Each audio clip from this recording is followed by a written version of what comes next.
Dans un premier temps, je voudrais dire que j'ai voté.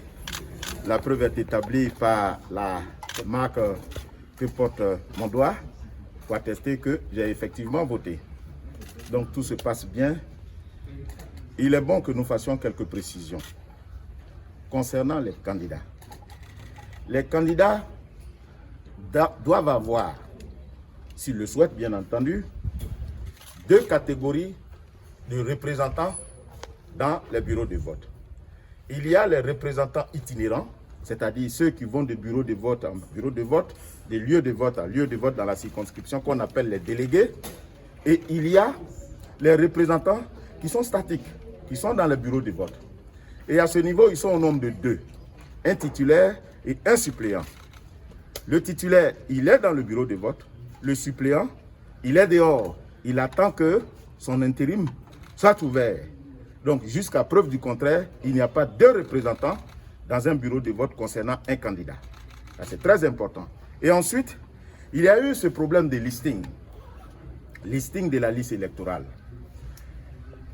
C'est la loi qui prescrit à la commission électorale de donner la possibilité à tout candidat ou parti politique ayant parrainé une candidature de se voir délivrer les listings de la liste électorale de la circonscription concernée, mais à leurs frais. Donc, quand ils viennent, ils font la demande au président.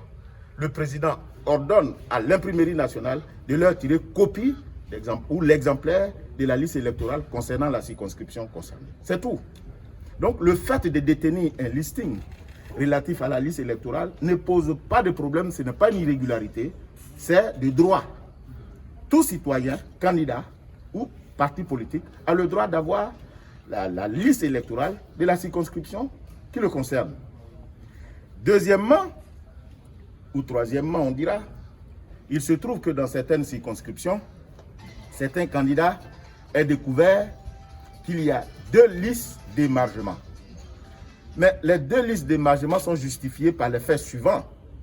Le premier fait, c'est qu'il y a la liste d'émargement de la distribution de la carte d'électeur. Et il y a la liste d'émargement relative au vote. Donc le fait d'en trouver deux dans un bureau de vote n'est pas irrégulier. Parce qu'on a ouvert la possibilité, comme la loi le prescrit, la possibilité de permettre à l'électeur qui n'a pas pu retirer sa carte d'électeur avant, de le faire le jour du vote. Mais ce faisant, il faut que nous tenions comptabilité de ce fait.